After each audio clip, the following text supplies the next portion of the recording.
Друзья, здравствуйте! С вами Хякинин Михаил и компания Море Печей. Про эту работу я уже рассказывал в предыдущем видео, поэтому повторяться не буду. Если кто не видел весь процесс строительства камина и есть интерес, то может посмотреть первую часть по ссылке, которую я указал под видео.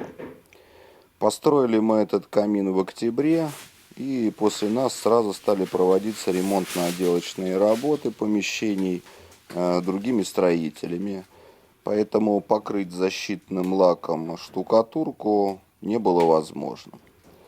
Сегодня приехали как раз нанести декоративное покрытие на штукатурку, установить притопочный лист и проверить, все ли в порядке. Сейчас у нас январь месяц, камином постоянно пользуются. И, в общем-то, нашей работой заказчики довольны, за исключением одного момента. Верхняя часть камина нагревается не очень быстро и имеет невысокую температуру. Правда, когда все-таки кирпич нагреется, то держит и отдает тепло приблизительно 10-12 часов. Это, в принципе, и стоило ожидать, так как толщина стенок верхней части камина имеет 120 мм. И такую толщину достаточно долго прогреть горячим воздухом от чугунной топки. Поэтому я все-таки рекомендую коллегам-печникам и заказчикам строить верхнюю часть камина из кирпича на ребро. Тогда толщина стенки будет 65 мм и, соответственно, нагрев камина будет быстрее. А кирпич, уложенный на ребро, необходимо покрыть декоративной печной штукатуркой.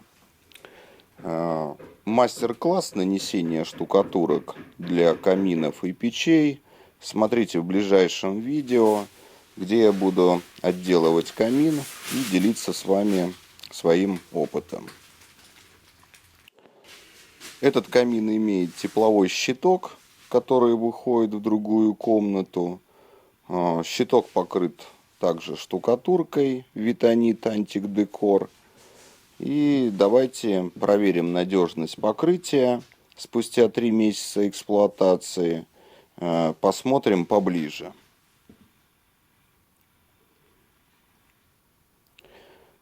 В заключении хотел бы поздравить всех с Новым годом и Рождеством и пожелать всего самого наилучшего. С вами был Хякинин Михаил. До новых встреч!